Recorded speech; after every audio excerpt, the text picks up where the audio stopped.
feels great. 19 more, that's right, 2-day limit. Yeah, dude.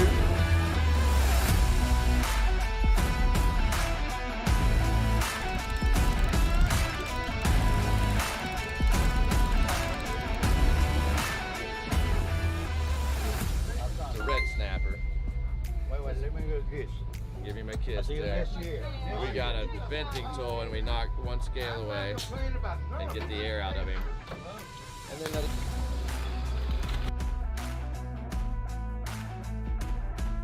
Two in the head.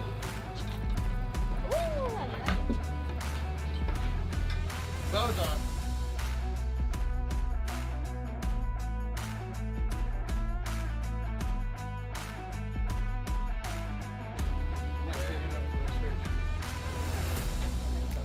Blue, you are number 7. Yep.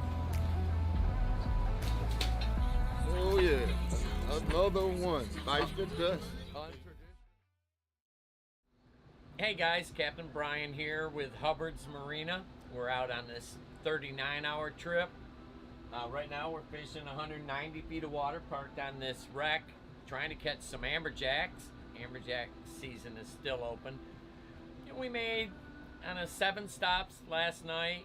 Caught a lot of mangrove snappers, some yellowtails, pogies, and some red groupers. But we're taking some rides today, trying to fish some big structure and find some of these big amberjacks.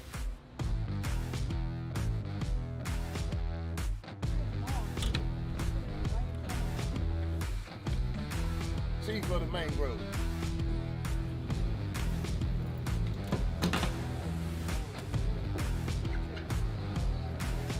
I'm gonna get cut it loose right now. All right, we're getting him back to the sea.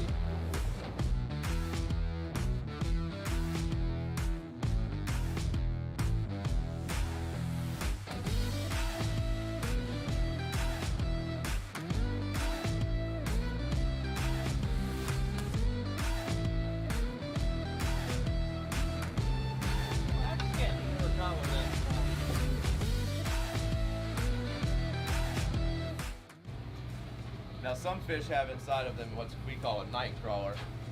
It's actually his intestines. This is an oddball right here, guys. I've seen a lot of fish out here.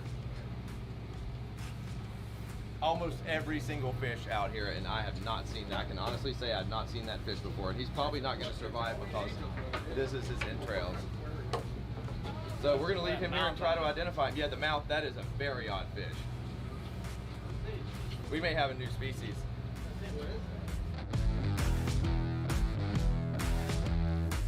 Another quality fish from Hubbard's Marina.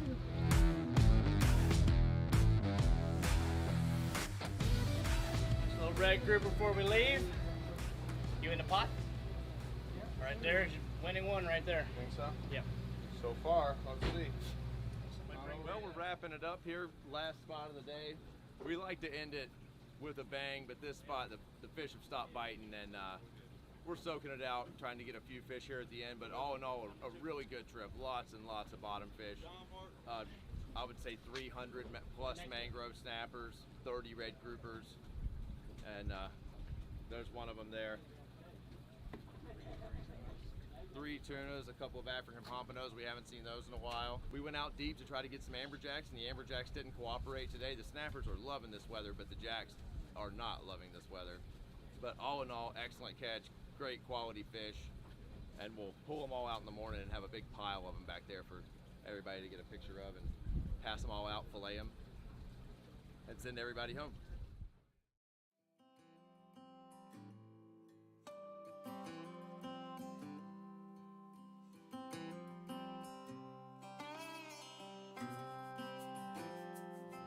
All right, so this is our pile of fish here. We're just getting back to John's Pass and a very successful trip.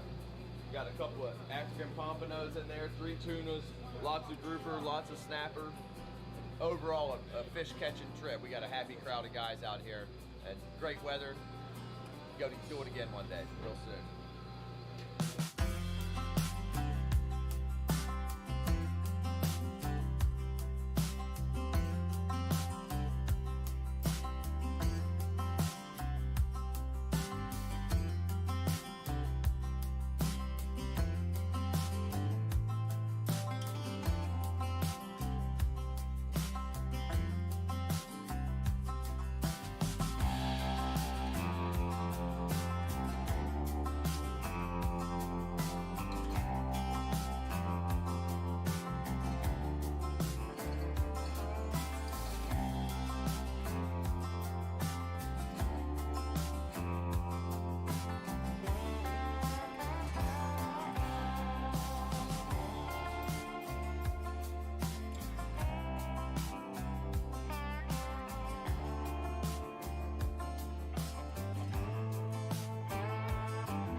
Hey guys, Captain Dylan Hubbard here at Hubbard's Marina.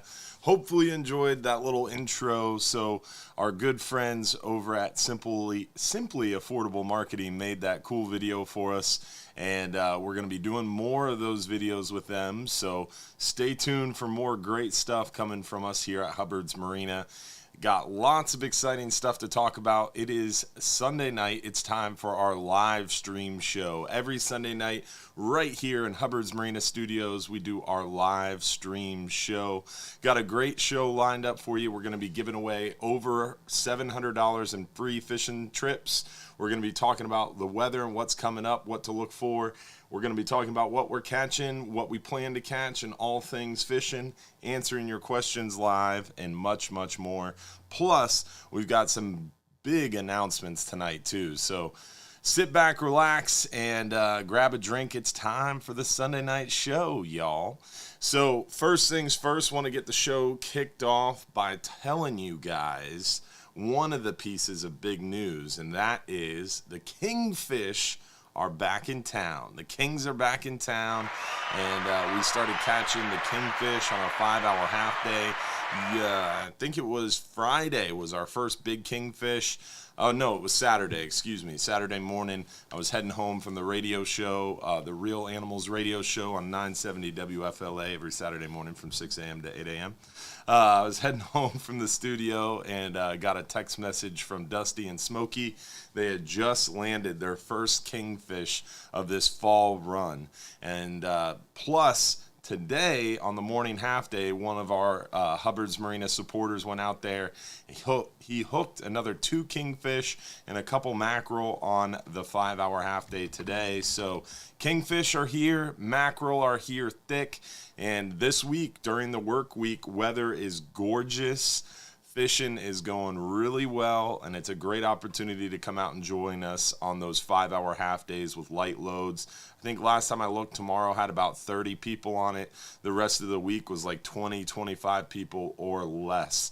So the work week, very slow this time of year. The weekends are starting to get a little busy as we get our wintertime residents back in town. Seems like we have a lot of people traveling. So the weekends seem to get busier with the drive market, people driving over for the weekend. So definitely, if you're thinking about coming out, join us during the work week. Going to be the lightest loads and best opportunity to get out in the boat and enjoy some fishing with plenty of room around the vessel. So take advantage while you can. Also, want to get into our photos, show you guys what we've been catching here and what we've been seeing out there on the water. Inshore, we've been seeing a lot of these flounder. The flounder bite has actually been going real well for us around certain areas. Not super crazy yet. As the water continues to cool, the flounder will pick up more and more. And we typically see the best flounder bite right starting in the later fall, sometime around October, November is when they really pick up, and then all the way through the winter time we see a good flounder bite. Redfish action has continued to be impressive.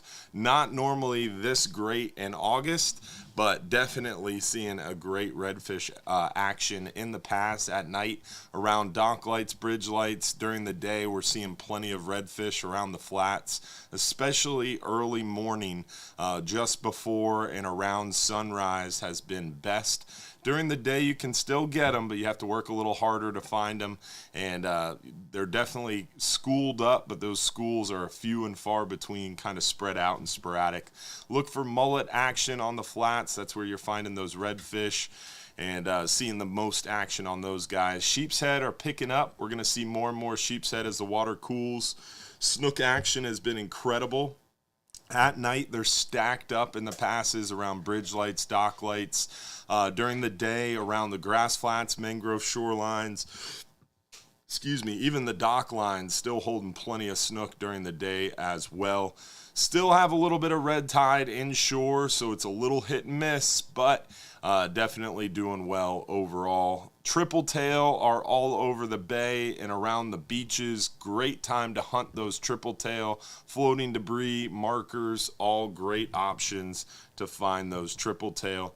And that's about it. Inshore. now we're going to move our way near shore and offshore, show you guys what we've been catching out there on our private charters and party boat trips. And let's show you guys what we're seeing here. On the nearshore side of things, surprisingly, we caught a mahi the other day on the hub, which is surprising because as the water cools, typically we see less and less of those mahi, but still seeing them, which is great. The 12-hour night snapper trips have been crushing it pretty darn good. This most recent trip, Captain Bobby had them on the meat, doing really well on those nice mangrove snapper, different variety of bigger mangroves, lanes, porgies, even a couple keeper gag grouper on the most recent 12-hour night snapper. This is the Kingfish Smoky pulled up Saturday. Beautiful kingfish for an early season, first one that we landed of the year, of the fall run close to the beach. This was only 4 miles away from John's Pass, so they are back on the beaches and they should only get better and better. This was from our 5-hour half-day private fishing charter the other night with Captain Pete and Scraps. This was from our 12-hour night snapper, Rich Sipple there. One of our first mates was out fishing for fun, caught himself a juvenile tiger shark. They're just one of the most beautiful creatures when they come out of the water fresh, especially the juveniles, because they have that really, really clearly viewable pattern. It's just such a beautiful fish when it comes out of the water fresh as a juvenile. Still seeing those red grouper in the video prior to the show starting. You saw some red grouper being kept. Unfortunately, red grouper season has closed, but we're catching plenty of other fish, as you can see. Hogfish bites starting to pick up, which is a great sign and a great thing. As red groupers closed, now we have hogfish to target. As the water cools off, those hogfish will be cooperating better and better for us as well. Mangrove snapper action remains steady. We're seeing some nice big porgies. Here's a big amberjack from a recent 39-hour trip. This was the midweek 39-hour trip, September 21st. The video is up on our YouTube channel if you want to check it out. Let's see what else we got. Tuna, blackfin tuna action's been picking up too. Seeing more of those blackfin tuna recently, and still some wahoo around. Did I not get the wahoo photo in here? Yeah, it should be at the end. I thought it was. It stopped wanting to switch. Maybe you can find it for us, Josh. I'll go back full screen, but definitely had some wahoo, and we caught a wahoo on our recent, there it is, Josh found it for us. There's the wahoo we caught on our recent 39-hour fishing trip. Caught it on a Nomad DTX minnow. Been seeing big yellowtail snapper and plentiful yellowtail as well. So great time to get out there on the water. Lots of pelagics, lots of snapper species, and like I said, the weather is looking gorgeous this week. We have beautiful weather from now through the work week. Friday night, it seems like the weather's going to go a little bit sour on us as we have our second cold front of the year. We had a cold front last week, Thursday. It didn't really make it to our area in Tampa Bay. It didn't really cool us down much, but it did dry us up a little bit. And then this week's cold front looks a little stronger, might give us a little bit more of a cool down, and hopefully we're going to see some of that cooler temperature matriculate into cooler water temperatures as well, which will continue to make those sheep's head excited inshore, hogfish excited nearshore, gag grouper moving around, and also bring more kingfish to the area too. So all good things there. On the red tide front, we want to show you that map too, the forecast of the red tide. Oh my goodness, I am so angry yet again this week. This morning, Josh, literally this morning, I looked at this map and there was colors everywhere. And of course, for the show, it clears up, which again, just like last week, I'm not upset that it's clearing up. It just clears up and then it comes right back. It's been vacillating back and forth really, really badly. And I'm just hoping and praying it will finally leave us alone. But today, it was pretty bad in John's Pass. I could definitely feel it. There was some more heavy concentrations moving around the area in John's Pass. But according to this map, it doesn't show it. So A little frustrating. This is a forecast, so this is forecasting the next 5 days. So maybe that's why they're saying it's going to clear up in Johns Pass. I don't know, but today I definitely felt it. Coughed a few times on the dock, sneezed a couple times. It definitely was in the air today. So I spent some time up on the boardwalk with Butch getting his screen all. You went outside? Yeah, I went outside in the sun. I wore a jacket though, so that way the sun didn't touch me.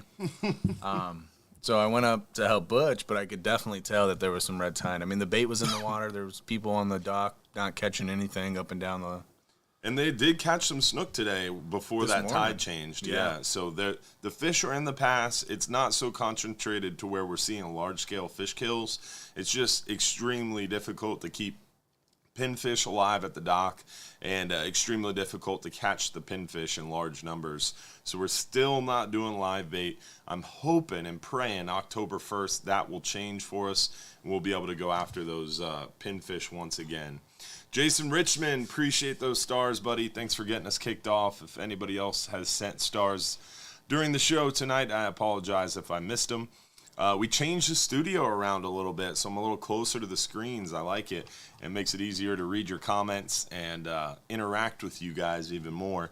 We've added desks. We've got some new team members working here at Hubbard's Marina Studios, and we are launching our new business, Hubbard's Marina Creative.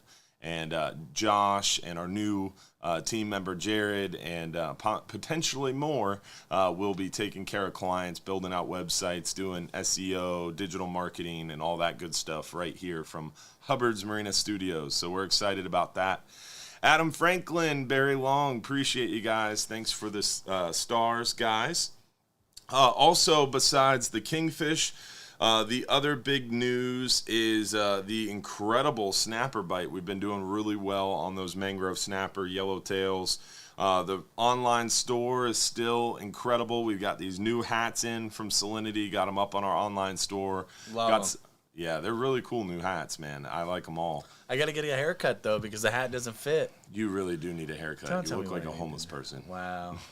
I do feel like Thanks one. for bringing that up. Cut your hair if you want the hat to fit. It just Yes. slides right off in the wind, I tell you. Tim Dykes, Mr. Guin, appreciate those stars, guys. Thank you very much.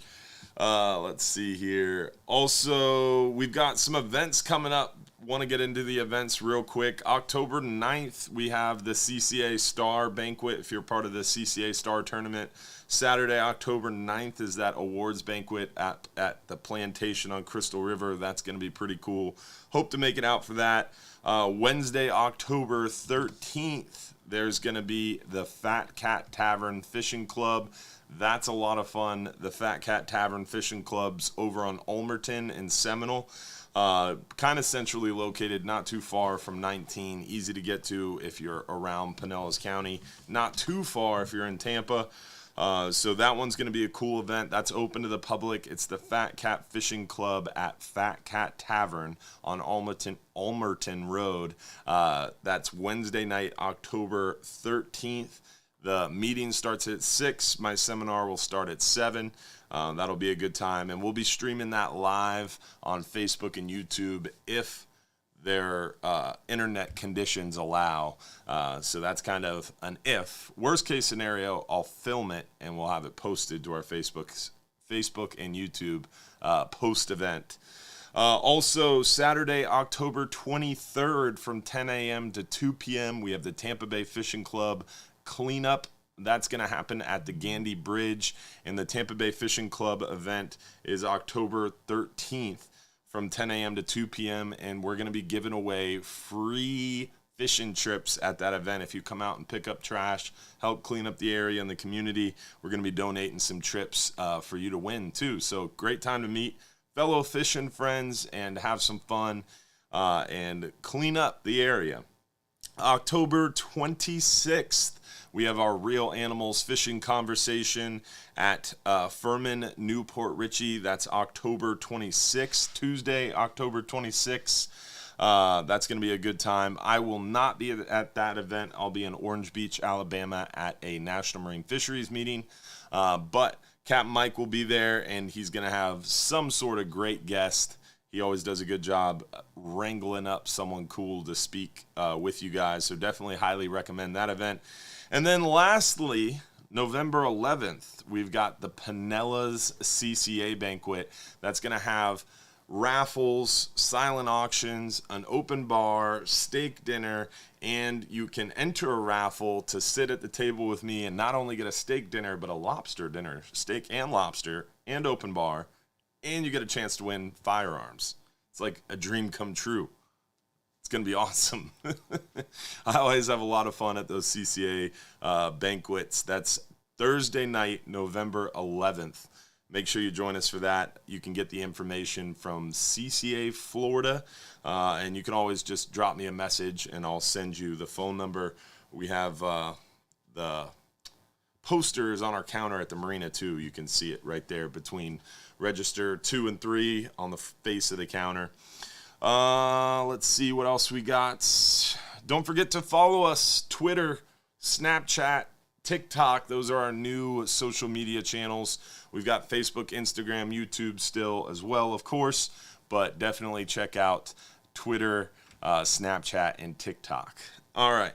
With that, I think that's all our announcements. Josh, let's see what kind of questions we got going on. We'll get started on some questions. See if we got anything. All right, what size fishing poles do I bring on the 12-hour night trip? The 12-hour night trip is a kind of shallow offshore trip, deep water nearshore trip, and I would recommend bringing similar rods and reels to what we recommend on our 10-hour all day. One 4/0 conventional, medium to high gear ratio, or a 2-speed reel, and then a second spinning rod and reel. If the bite's a little bit slow, start with the spinning rod and reel, little knocker rig, 2-ounce lead, 4/0 hook, 30-pound fluorocarbon leader. If the bite's going well, 30, 40-pound test on a 4/0 conventional, 3 to 4 ounce lead, double snelled 4/0 hooks with a chunk of thread fin or sardine would be my go-to. And it's a really fun trip. Great way to get out there and get plenty of night fishing time. If you don't have time for a 39-hour trip, the 12-hour night snapper is a great secondary option. With that, it's time to give away our first free trip of the night. Let's give away a 10-hour all day for 2 guests. 10-hour all day for 2 guests. Let's see who the lucky winner is. Don't forget, if you're picked as a lucky winner, you have to claim that free trip within 5 minutes by texting us at that phone number over there.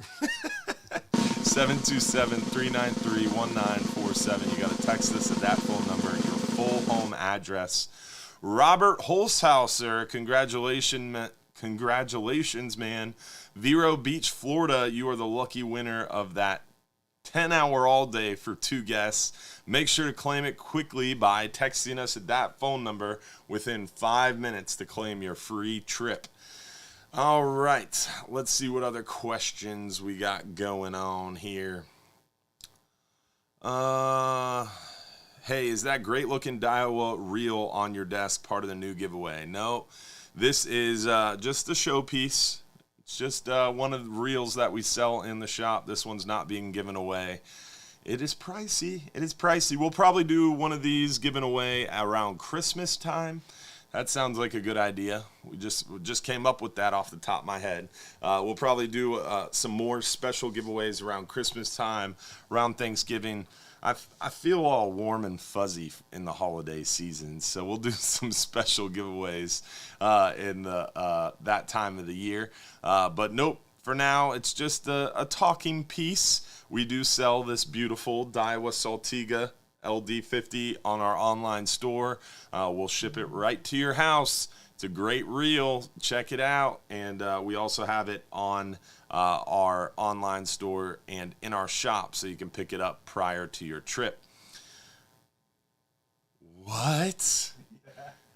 Man, people remember what I say on the online store. The next question, it's not really a question, more of a comment. They said, I have an appointment for my Hubbard's Marina tattoo, so I'm ready to claim my free 39-hour trip. We was drunk when we said that. We didn't think you guys were actually going to take it serious, okay? I was drunk when I said that, but hey, if you put a Hubbard's Marina square logo. It's got to be at least, I would say, 4 inches by 4 inches. Nah, I'll say 3 inches. 3 inches by 3 inches. It's got to be 3 by 3 Hubbard's Marina square logo. This guy right there, that logo, at least 3 inches by 3 inches, somewhere that you can visibly see it when you're in short sleeves and shorts. If you put it somewhere visible, 3 by 3, free 39-hour trip. And look at that. Someone's doing it. They got their appointment. So I look forward to giving you your free trip for that awesome tattoo. That's awesome. What is the best lure to use for kingfish off the shipping lanes? Well, I would say the best lure to use would be some of these guys right in here. We'll just pull it up so you can see it. Right on our website, you can go over to the shop tab. Once you're at the shop tab, you're going to be able to see all the different stuff on our online store under tackle. Scroll down to lures. Under lures, we've got our trolling. Under trolling, we've got all the different trolling options. I would say probably the most common trolling tactic for kingfish and mackerel around the shipping channels and around the beaches would be a number 1 or number 2 planer. Definitely the most common option. And then with that planer, you would troll a spoon, which I think is in here somewhere. It's under trolling, I believe. I don't know. We got a lot of products on the online store now. Spoons up there at the upper right. Yeah, the spoons, I don't think those are trolling spoons. Oh, they are trolling spoons. I don't remember how I categorized it myself. We got more spoons in this. I think I need to address this one tomorrow. But there's definitely a planer and a spoon is going to be your most common trolling option. But one of the things that we use the most often on the boats would definitely be a Rapala X-Wrap, that lipped plug. And you don't need a planer with the lipped plug. The Rapala X-Wrap Magnums 30s or 40s is definitely the go-to, or at least it used to be. Now the Nomad DTX Minnows are the new go-tos for a lot of people. The Nomads are going to be mostly deeper water, though. You're not going to want to troll one of these around the shipping channel. They just dive too deep. They would definitely hit the bottom and end up getting hung up. The Rapala X-Wrap Magnum 30 and would probably be your go-to. Magnum 40 might even dive a little too deep. So either a lipped trolling plug or a planer and spoon would be your best option for trolling for kingfish. And then you could always anchor up or drift around those areas like the shipping channel or local artificial reefs in chum. So what a lot of people will do is they'll stop at a bridge or a pier or a flat on the ride out. They'll cast net a bunch of whitebait, thread fins, greenbacks, anchor up or drift around some of those artificial structures, and they'll chum all that whitebait out there into the water, and you'll get the mackerel all schooled up, feeding actively, and then all of a sudden a kingfish will skyrocket, and you can free line out at that point some live blue runners, small mackerel, ladyfish, and then you can throw the plugs like those lipped plugs, the Nomad DTX, the Rapala X-Wrap. You can cast them and retrieve them, or use like a gotcha plug. Works really well for big mackerel and plentiful action, or just use large thread fins free lined out there, like a number 1 or a 1/0 long shank mustad J hook is the most commonly used mackerel hook, but it also works for kingfish. You just got to have that drag set right. What's going on, YouTube? Dan the Fishman, what's up, dude? Weld Monster, Michael Mills, what's going on? Yeah. User, it just says user Miami, USA. Best mangrove snapper inshore. Mangrove snapper is definitely best around docks, bridges. Anything that has a lot of structure is going to hold mangrove snapper. And the best time to target them inshore is when the water is moving a little slower. So like the very end of an outgoing tide, the very start of an incoming tide, or vice versa, that little period of lull when the water's not moving and you don't have a chance to target the snook, redfish, or trout, that would be a good opportunity to target those mangrove snapper on light tackle, like 20-pound fluorocarbon, even 15-pound fluorocarbon, and like a number one a number one hook. Definitely a J hook inshore. Those are legal, and a small piece of shrimp or white bait, or even fiddler crabs work too. Let's see. You keep your beard so trimmed. Why, thank you. I do not. That is my barber. That's my secret, is go to the barber a lot. Let's see. What other questions do we have? Enjoy venison. I love venison. It's one of my favorite wild meats. Actually, I love all red meat. I do not discriminate. Pork, beef, venison. I've had a lot of weird, unique, wild meats. I think snake is good. Caribou was pretty good. Caribou? I don't think I've had caribou. Caribou stew. But caribou Lou, had that. Heyo. Snake is good. Squirrel was surprising. Black squirrel, that's pretty good. Bear, had that before. That was good. I've had possum. That was crazy. Leave it up to Louisiana. Possum boomnan made me throw up. But I threw up because I ate so much of it, because it was good. Let's see here. Do you have a date for the Black Friday sale seminar like the one you did last year? So that's a great question, and that brings up a good point. So Bass Pro Shops just happens to be logo playing there. Bass Pro Shops wants to have us back in Tampa to do more seminars at Bass Pro, but unfortunately Bass Pro Corporate, they no longer require masks at Bass Pro Shops, which is great, but they are still kind of trying to restrict large gatherings, and I have the compliment of attracting large crowds. So Bass Pro Shops Tampa is worried about holding a Hubbard's Marina seminar in Bass Pro Shops for now. Hopefully that'll change sometime soon. I told them that in November I would pick a date and hold our first Bass Pro Shops get together. We'll call it a get together. We won't do an official seminar with seats and everything, but I'll announce a day that I'm going to be hanging out at Bass Pro, and we can all hang out in an aisle. And then if there's too many of us, we'll just move from aisle to aisle, and they can't catch us. And I need to get over there and spend some time picking out my new gun safe. I love my Bass Pro Shops credit card. They give you points at Bass Pro, and it's far enough away. I can't go there a lot, so it just stacks up. And then all of a sudden I get to go there and spend the Bass Pro Shops points. Yeah. Josh has gotten me a lot of points recently. All this stuff we got going on. Thanks, Josh. You're welcome. I just want a little placard that says, Yeah. Well, I mean, just my name on it when you somewhere. have 2 kids and a beautiful, amazing, loving wife, you don't get to buy as many firearms as you want anymore. Right. But Bass Pro Shops credit card is that end around. It's free, honey. It's free. You can't say nothing. It's free. Which gun? All of them. How many rods can you bring on a 10-hour trip on the hub? I would suggest no more than 2. You really don't need any more than 2. 1 4-aught conventional, 1 spinning rod's really all you need. There's not necessarily a limit, but if you show up with 15 rods, we're going to have a problem. I would definitely say no more than 4, but really you don't need any more than 2 on a 10-hour trip. It's a short trip. 3 is pushing it. If you have more than 3, I'm gonna poke at you. If you have 4 more, we're gonna talk. If you got 5 or more, I'll probably say, hey man, you got to put some of those back. No reason to have that many rods on the hub on a 10-hour trip or any 10-hour trip.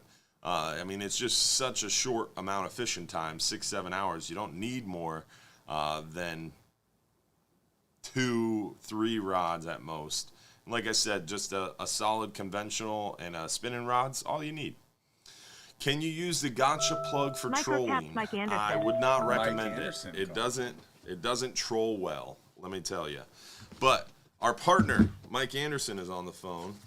So, if I can get my headphones on. There we go. What's up, Mike? What you doing, buddy? So, is Green Bay winning? We are, actually. Oh, Go back, go, baby. He's in a good mood. That's what I started. Yeah. That's why I started with that question. What's going on? Not much, man. How is the inshore bite going? You know what? It's been really good.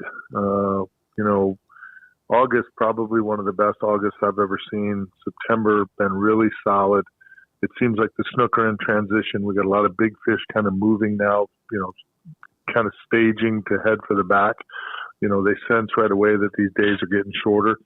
It's been a little tough for me on the bait side. The bait's been a little small down on the south end of the bay, but when you can get some big baits, it gets really, really, really exciting because for some reason the big fish are dialed into big baits, and the times that I've had some big bait, we've had some really good luck pulling in some big snooks. So it's just going to keep getting better here, and as the water cools a little bit, these days keep getting shorter. That bite just gets better and better. Nice. Are we starting to get to that time where the water's cooling off enough now where the dead bait's maybe not the best option anymore, where 2 weeks ago it would have been a great option? I don't know that we're quite there yet, D. I would say it's getting there. I've had really, for me, it's been more success on live bait in general because the water temp never really got that high this summer. I never saw 90 degrees.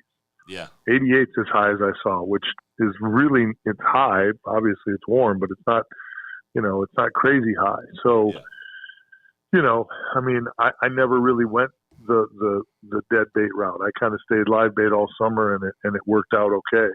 But I've had some other captains tell me that, they've been in situations where they caught more fish on dead bait in certain spots than they were catching on live bait. So, I think it has to do with the spot, it has to do with the tides when you're at that spot.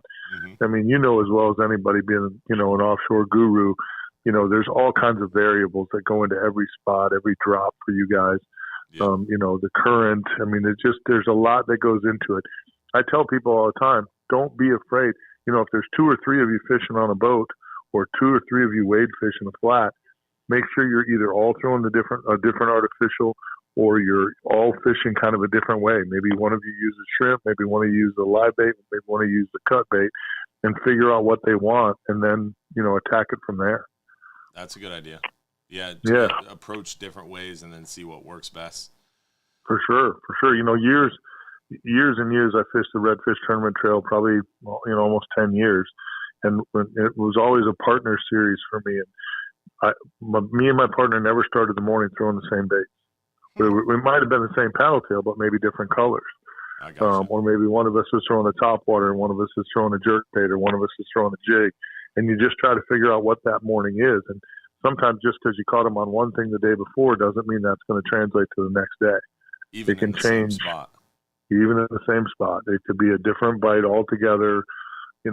Sun is in a different spot. You got more clouds one day, less clouds one day. Everything changes. So, That's why they call it fishing, right? That's why they call it fishing, brother, because you never know. Well, if I go out on the boat with you and we're fishing a flat and we're trying to use different things, can I use the white paddle tail? No. So if you missed this past Saturday's show, we had a conversation about your all-time favorite one inshore lure, and Captain Mike is diehard white inshore or white paddle tail inshore. With a lead head jig head, right? Yep. Yeah. If I only had one to throw, that would be it. All righty.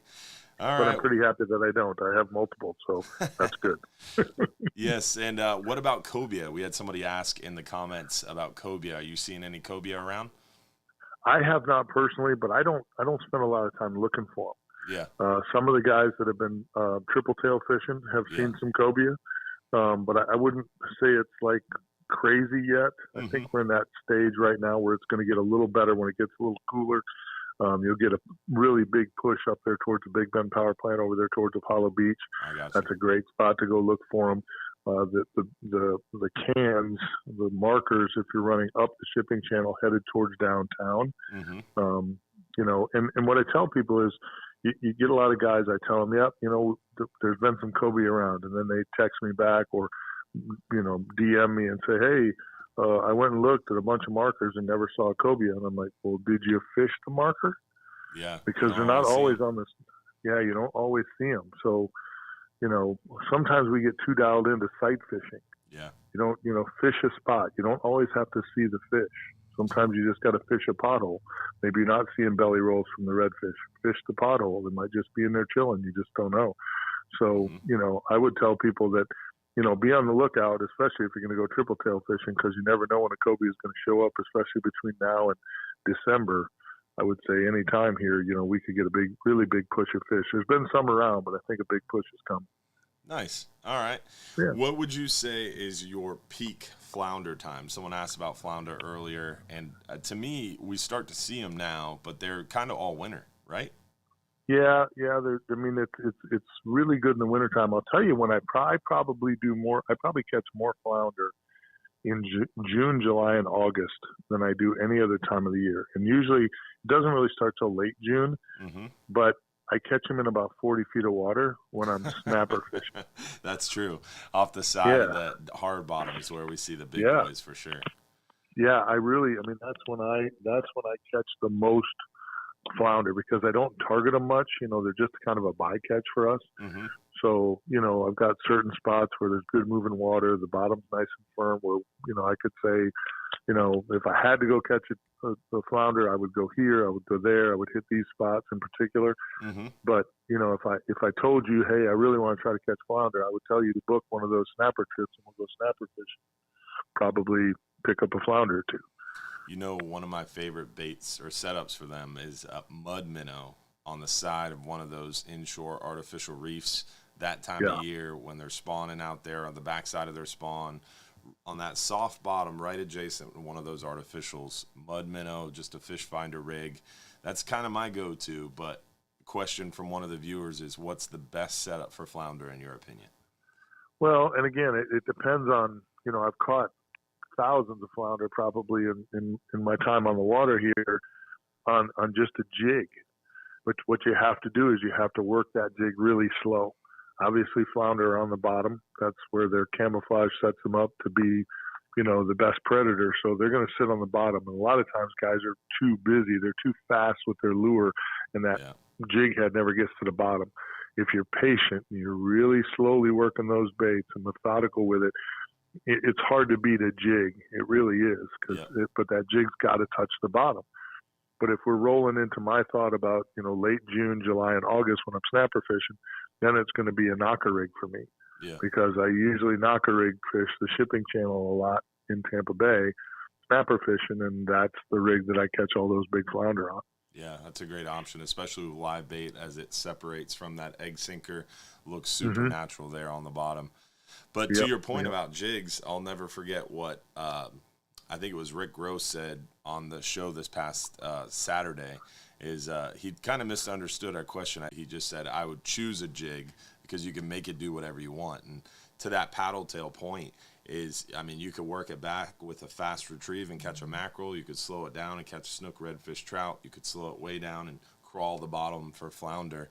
And I remember growing up, that was what really taught me a lot about inshore fishing, working that DOA shrimp, because it mimics a shrimp. So you cast that thing out a long distance, and I remember my dad catching more fish than me all the time, and he finally told me, he's like, dude, you got to slow it down. You got to be patient. That's a shrimp. It should take 5-10 minutes for you to retrieve that back to the boat. I'm like, what? Ain't nobody got time for that. Yeah, it's one of my problems with artificials in general. And it's really a good tip for the listeners is, you got to figure out what kind of angler you are. Yeah. Okay. Are you a finesse fisherman, or you can work that shrimp nice and slow and haul it over the grass so it looks super natural, or are you a power fisherman? My ADD just won't let me finesse fish. It just won't do it. I can't do it. Just one look at you, I could guess that you're a power fisherman. I am a power fisherman. I love to cover as much water as possible, gold spoons, jigs, jig heads. And here's the key. If you're going to power fish like I do, I always use, like, if I even, like, let's say I'm going to film a show somewhere and the guy's like, I would throw an 8-ounce jig head. I'm like, oh no, I'm going to throw a quarter, because I fish fast. Yeah.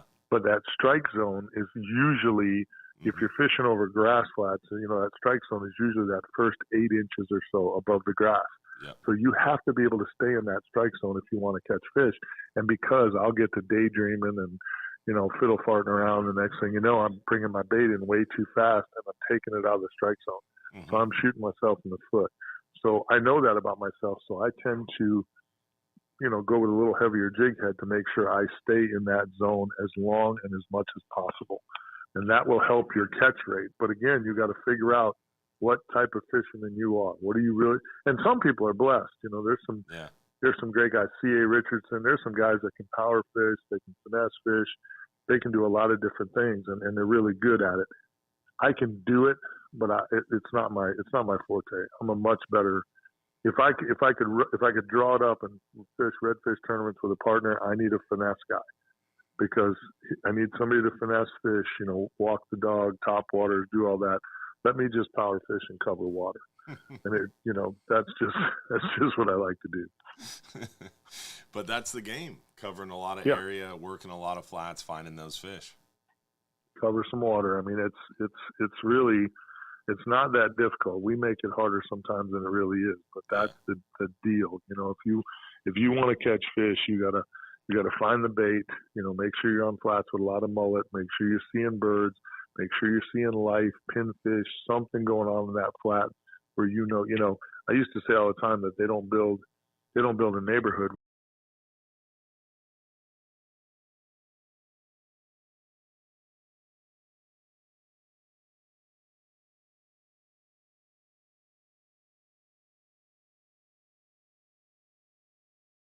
Is the tide, all of it, and it all goes into their daily plan. It's really impressive.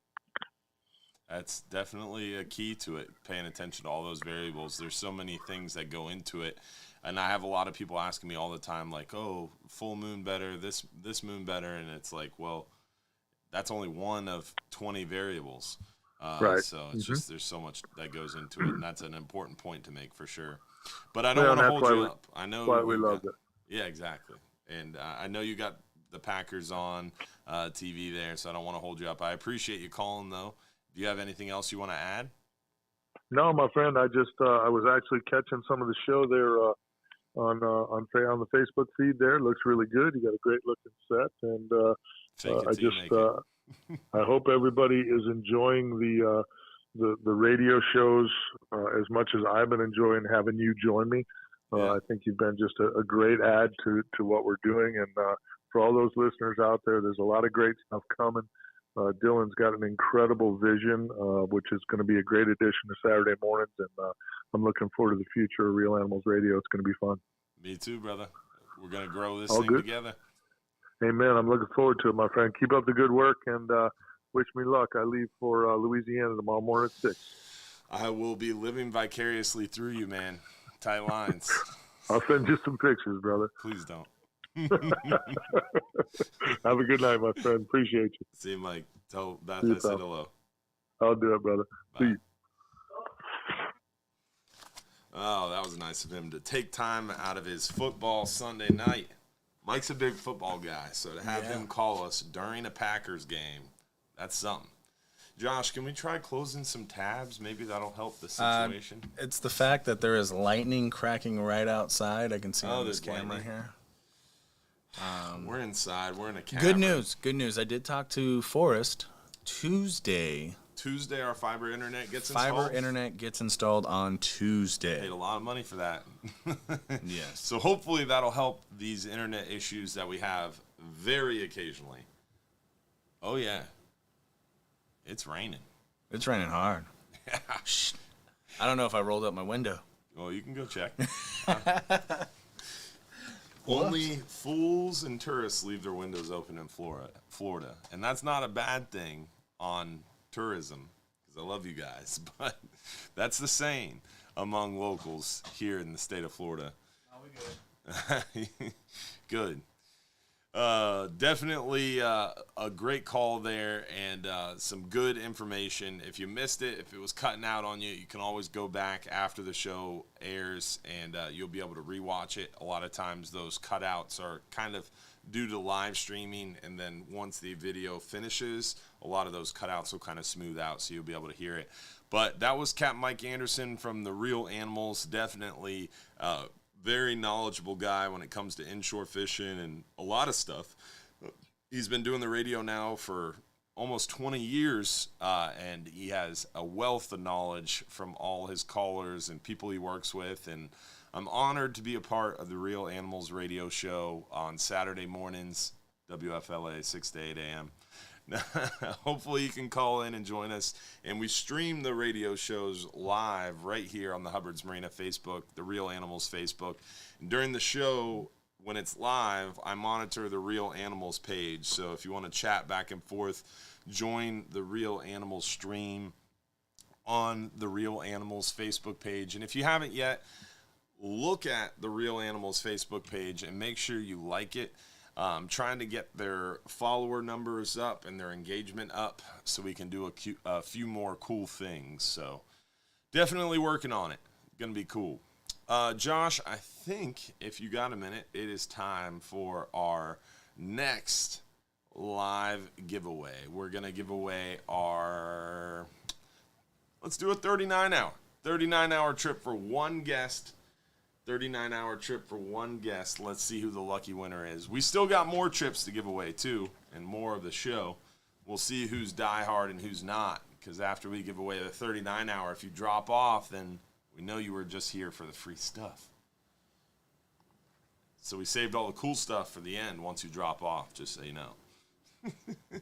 Let's see who won our 39-hour fishing trip for one guest. You've got 45 seconds to claim it. 43. You were watching 42. live. Terry Eakins.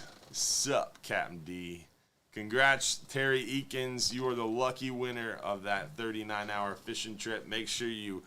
Oh, I even tested and got it wrong. Make sure you text us at that phone number as soon as you can, within 5 minutes or less, to prove you are watching live, your full home address. That's how you claim those free trips.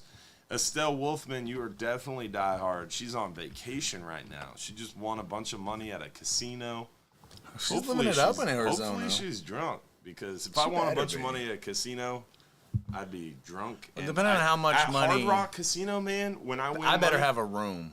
No, when I win money, granted, I've never won a lot of money at the casino, but when I go there, $100, $200 to spend a night of gambling, having a good time, maybe $300, feel like balling on a budget. I don't like gambling that much, so I don't waste money. But I'll take a little bit of money to have some fun, and if I win it, like if I go in there with $100 and all of a sudden I've got $300, I stop. Stop gambling immediately.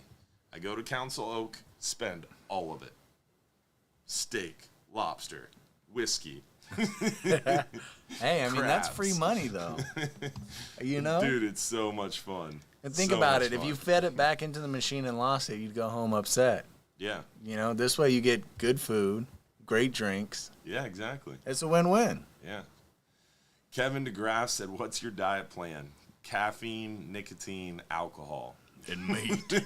Red meat. And work. And work. Lots and lots of work. Stress, mainly. The stress, yeah, that's the secret ingredient, is a lot of stress. 2 kids, under 2 under 2, a beautiful, loving wife. 2 under 2. A very, very happy business that I enjoy working with, but it's a lifestyle. And start a new business while you're at it. 2 kids under 2, and yeah, you'll lose some weight.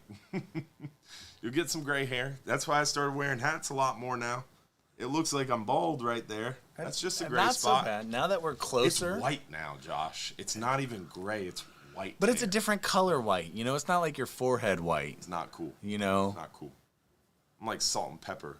I'm only 30. Embrace it. Steve Martin went Once it's gray uniform, I'll embrace it, but Didn't it's like literally a spot. It looks like I have a bald spot. Didn't Steve Martin go gray at like 13 or something like that? I have no idea. Feel bad for him. Yeah. Do you still offer a free trip on your birthday? Yes, we still offer free trips on your birthday. The free birthday trip is right there on our website. Click info and then scroll down to free birthday trips. Josh is going to illustrate it for you. So under the info tab, scroll down to trip info. Oh, it's because You're all zoomed in and stuff. I'm all zoomed But in. go to the info tab, trip info, and then free birthday trip. That gives you all the information on how to get a free trip on your birthday.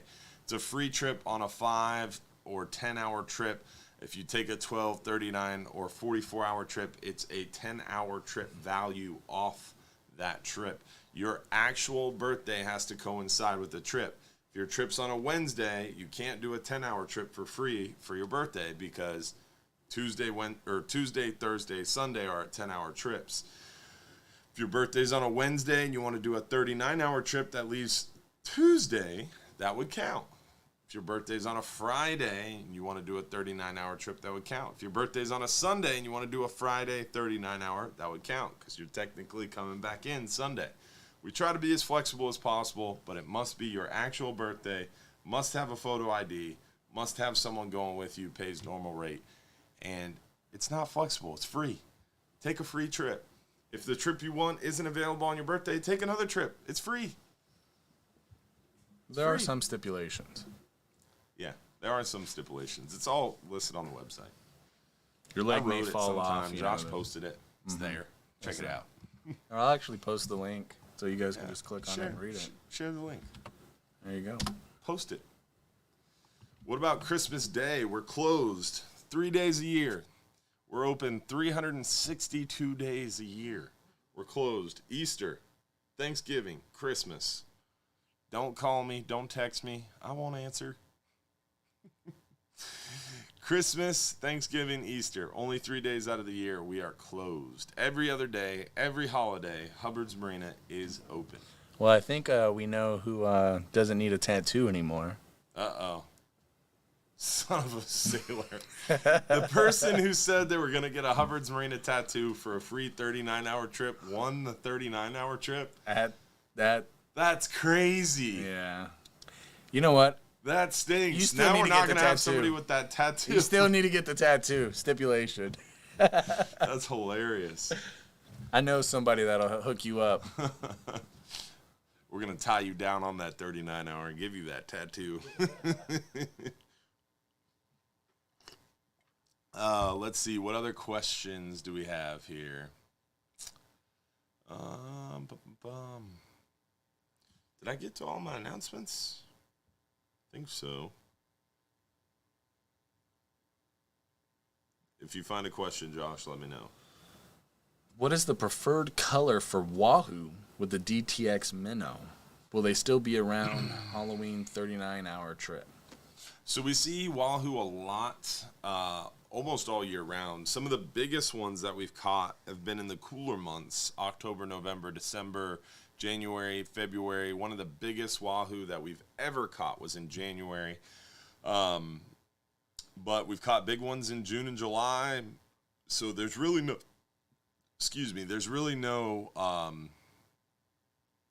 there's really no rhyme or reason to the Wahoo trend. They're sporadic in our area, but typically we see them. Man, I'm getting hiccups all of a sudden. We see them most spring and fall, and through the summer. When in doubt, drink a little bit more. Spring and fall, through the summer, we see the Wahoo, but in the winter months, we still have them in the area. It all depends on the currents. Wahoo hunt those temperature gradients. When you have two currents that are butting up against each other, they're going different ways. You create that weed line, and you also create what's called the temperature gradient, where you have a temperature of like 77 degrees here and a temperature of like 88 degrees here or 83 degrees. It's not that great. Normally, it's only 2 to 5 degrees of difference. Those water temperature differences and opposing currents, that's where you're going to find a lot of Wahoo and a lot of more pelagic-oriented fishermen. So Mike Mahoney from TA Mahoney's was supposed to call in tonight, but the game wardens might have got a hold of him, or who knows what he's doing. He might be feeding his crazy dogs. If you haven't been to TA Mahoney's in Tampa, you have to stop by there. It is a one-of-a-kind tackle shop / trailer / boat rigging shop. And it's one of the only, I was thinking about this on the way here. Have you been to a tackle shop or any kind of like mainstream retail business that still has dogs like caged up in the back that would murder you if let out of the cage? That's his security system. Not a tackle shop, but I've never seen that. I've gone to a tire shop. Businesses. Yeah, with like 2 big old Rottweilers just growling. Dude, just not Rottweilers. He's got like crazy dogs in there. What do you mean crazy dogs? Like dogs that would chew through a chain link fence and murder you. Well, like canines or like I don't even know. They're scary looking. Like I mean, you have a scary looking dog, and I think that I comes have a 90-pound Doberman, and I feel like my dog had no shot. Your dog looks dogs. Scary. I think that stems from the Resident Evil. Yeah, whole, no, you know, my dog looks scary, but he is no. What are he's they like super foaming scary. at? That's actually we're He's not putting scary. that out there. He's super scary. Don't come to my house. Well, it's not the dog you have to worry about. It's Dylan. Yeah, exactly. He's like an alarm system. He'll bark, but he's all bark, no bite. Big old mean old dog just foaming out the mouth. He's been gone all weekend. Oh no. Yeah, my dad took him to the farm. Oh, well, that's nice. It's not. Why? He gets to run around. My wife, bless her heart, she's got 2 kids. Dealing with 2 kids and a 90-pound Doberman ain't easy. He wants love. He's a lap Velcro dog. Yeah. Like, he was her original baby, and he still thinks he is. But, you know. Sounds like he needs kids a take priority. card. Sorry, buddy. So sometimes he needs a little break from the house.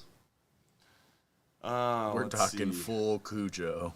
Oh yeah, full Cujo. Mike Mahoney's dogs is crazy. It's worth going to TA Mahoney just to see those dogs. Just let him know that Dylan Hubbard sent you to look at the dogs. Don't say that. Don't say that. You'll get me in trouble. Dylan said I can come down here and check out your dogs. He won't let you in. He won't let No, you like in. even me, after I spoke there, it was super late at night, and late at night when they lock up, they let the dogs out. Yeah. They let them out of their cages, and they roam the yard to keep everybody's boats safe and all the trailers safe. Yeah, of course. And they wouldn't let me in, and he was like, "Dude, you need to get away from the gate. Get in your truck and leave." Dude. And I was like, "I want to see the dogs." He's like, "No, What is you that? can't even be against the gate because they will literally break the gate to They get will to you." get you. Yes. I was like, "What?" So if someone comes up and even touches your gate, he was like, "Yeah, the dog will break the gate and murder him." I was like, "What?" Very scary dogs. Yeah, pretty crazy. Oh yeah, definitely. Let's see. What other questions do we have? Got super sidetracked. Basically, pretty Mike much Mahoney it. was supposed to call. Hopefully, he'll call in next week. He's super into pelagic wahoo fishing, and he can talk to you even more about that. I know a little bit about it to be dangerous, but Mike is an expert. I think I answered that question. Yeah, we're out of Have we questions. answered all the questions? What about YouTube? We got any questions on YouTube? How's the catch for the 10-hour trips going now that Red Grouper is closed? A lot of lane snapper on the 10-hour trip. So the question was, how's the catch on the 10-hour now that Red Grouper's closed? We're seeing a lot of lane snapper. Lane snapper, a couple mangroves, a couple hogfish. Hogfish bites getting back in, and we're seeing a lot of those porgies, mackerel and kingfish are around. But I would say a majority lane snapper, mangroves, and now hogfish are going to start picking up. But the 10-hour trips on the hub are almost done. We're basically going to get back to 10-hour trips on the party boat with Captain Frank hunting hogfish here by 2 weeks, 2 weeks or less.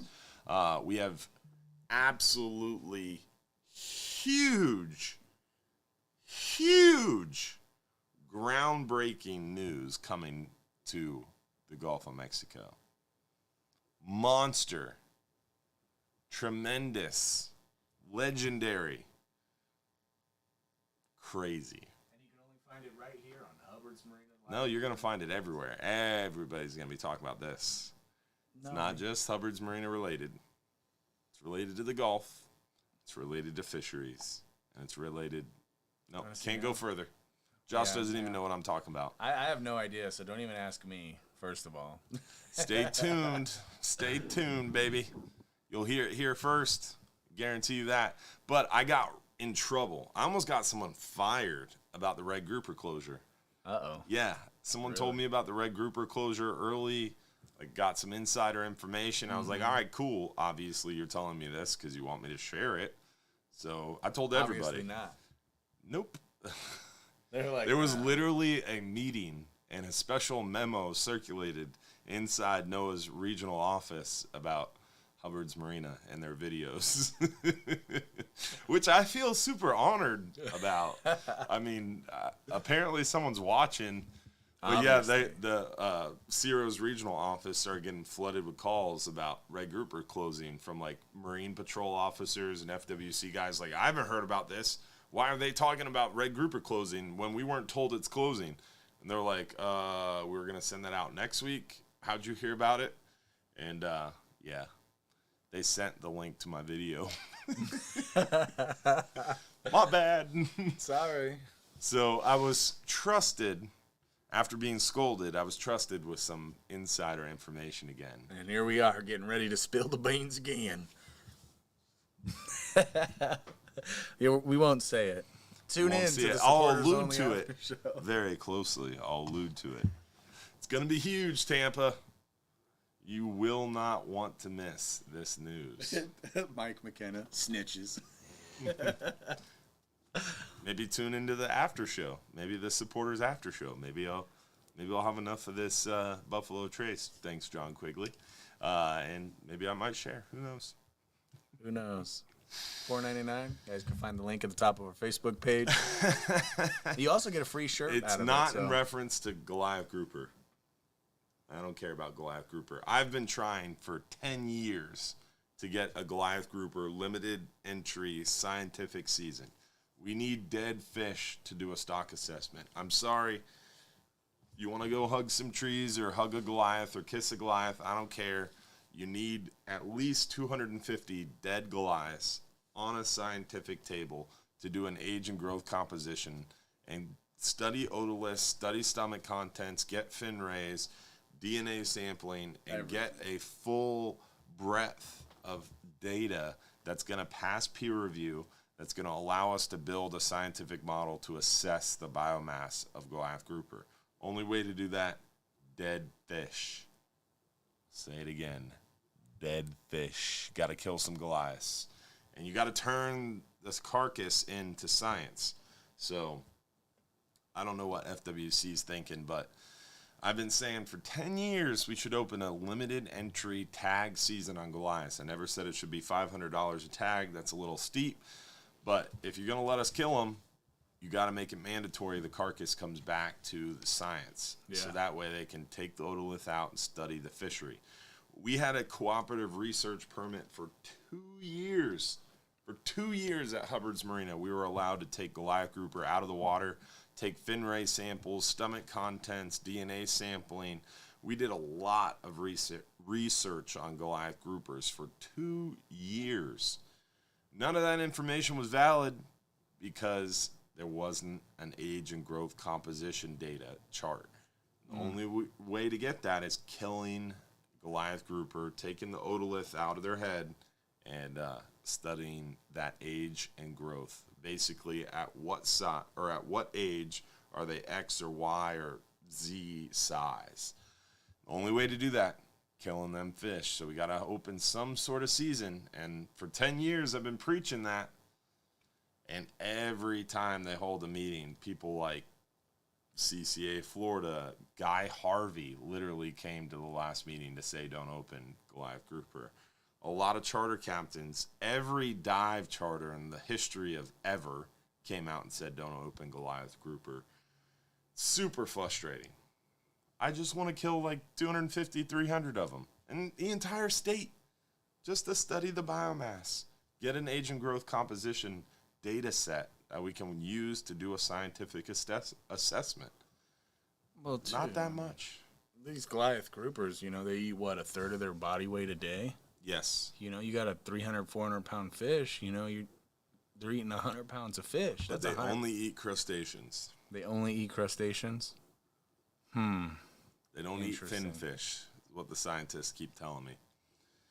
So Yet you I mean... catch a lot of Goliaths reeling up finfish, but I only catch them reeling up finfish because the Goliath senses a fish in danger, sets off their reactions, and they go and hit that fish because it's struggling, is what I've been told. Naturally, they only feed on lobster, crabs, and other crustaceans. If they were eating lionfish, I'd be like, all right, cool, let them chill. Yeah, let them live. Don't kill any Goliaths. Nothing eats some lionfish, so. No. They kill each other, that's it. Goliaths eat plenty of baby red grouper, baby red snapper, baby gag grouper, Yellowtail. mangroves. They eat plenty of finfish and reef fish, and I say we kill a few of them, get a good study of the biomass, maybe open a limited season. Now, 250, are you talking east and west coast? So they need a data set Or just of the enough Gulf? breadth to pass peer review, whatever that is. I've been told 250 samples would pass peer review That's not bad. from the scientists at FWRI, or Florida Wildlife Research Institute. But I don't know. For I don't all know. of Florida, I don't know if that's 250? 250 on the Gulf Coast. They don't have enough science because, like, for example, with cobia, there's a Gulf stock, there's a mixing zone stock, and then there's a South Atlantic stock, because you have to have a stock ID workshop as a part of the CDAR assessment process. So when they do a scientific assessment on a species, they first identify the stock and where the stock is and where it moves to and how it relates to other stocks of the same species. They can't do a stock ID workshop because they don't have enough dead fish. So first is finding out at what age is a Goliath grouper X or Y or Z size. Once they build that age and growth composition data, then they can do the stock ID workshop. So we need like 2 or 3 years of a very limited tags only, like alligator style harvest of Goliath grouper. Yeah, kind of like they're Then doing they with build enough data and a solid enough data set to make some inferences that pass peer review that we can stand on and get some fishery science to back a very limited season that requires you to turn in your dead fish to science. Packers are stomping the 49 hours. 40 whiners. That's crazy. All right. 5 hour for 2. Yep. Let's see here. We don't have any other questions, do we? No. Oh, we're over time, aren't we? Yeah, a little bit. All right, let's give away a free trip. Don't forget, after this free trip giveaway, if you're a supporter, it is 9:40. So at 9:55, we're going to start our supporters after show. Don't forget to tune in if you're a supporter. If you're not a supporter, you can become one today. Top of our Facebook timeline. If you're on YouTube, we launched our YouTube supporters page. Dan the Fishman, only one YouTube supporter. He's really the fish man. Dan, thank you, buddy, for kicking off our YouTube supporters page. We still got to make videos to explain what that is. We'll do that this week, maybe. But on Facebook, our supporters group is there too. YouTube, Facebook, if you join either supporters group, you get the same information, same great content. Don't forget, if you're too busy to go fishing, you're just too busy. Don't forget, join us Saturday mornings, Real Animals radio shows, 6 to 8 a.m., WFLA, News Radio 970. Sunday night, every Sunday night, 8:30 p.m., right here on our Hubbard's Marina Facebook and Instagram and YouTube channel. Friday morning, 8:15 a.m., Fox Channel 13 News. Let's see who won that 39-hour trip.